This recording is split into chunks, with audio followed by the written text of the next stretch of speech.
Yo, what is going on, guys? DIY channel back with another video, and today I'll be showing you guys how to replace your C5 Corvette window switch. As you can see, mine is a little used up. So yeah, let's go ahead and get started with the video. All you'll really need, honestly, is just your window switch, which I got very quickly from Amazon. So yeah, link for the switch will be down in the description. And yeah, let's get started. As you can see, that mine is pretty beat up, so I can just go ahead and kind of just pull it out. But for people who aren't beat up, what you're gonna need to do is just go ahead and kind of wedge a little flathead under here, a flathead screwdriver under this right here, and just go ahead and pop it out like so. But yeah, once you got your switch out, as I'm doing right now, like so, as you can see, there is just one tab holding it in right here. And so you just want to go ahead and unplug that. Next, just take your new switch and just go ahead and plug it back in.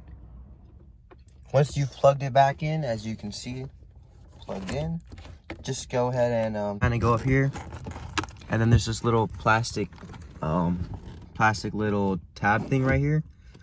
You're just gonna kind of want to go ahead and just push this one in first, kind of top in first, and then just go to the bottom, and then just go ahead and push it in, and boom, your new switch is in. So yeah, now finally what we're gonna do is just go ahead and give the car some power and just go ahead and test if all those buttons work. Yeah, turn it to accelerate or accessory. Then, all right, this window rolls down. Window rolls down. Lock, unlock, lock. All right, mirrors.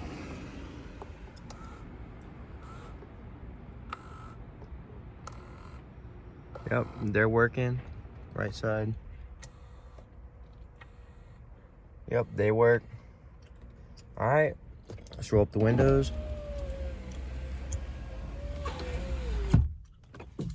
Off the power, and we are good to go. So yeah, if you enjoyed this video and would like to see more helpful content, just go ahead and drop a like, and also subscribe to me, and then leave any comments if you have any questions or any yeah, if you have any questions, just leave a comment. And yeah, all products I use will be down in the description. It's an Amazon link, so if you do need parts, just go ahead and check that out. And thanks for watching, and have a great rest of the day.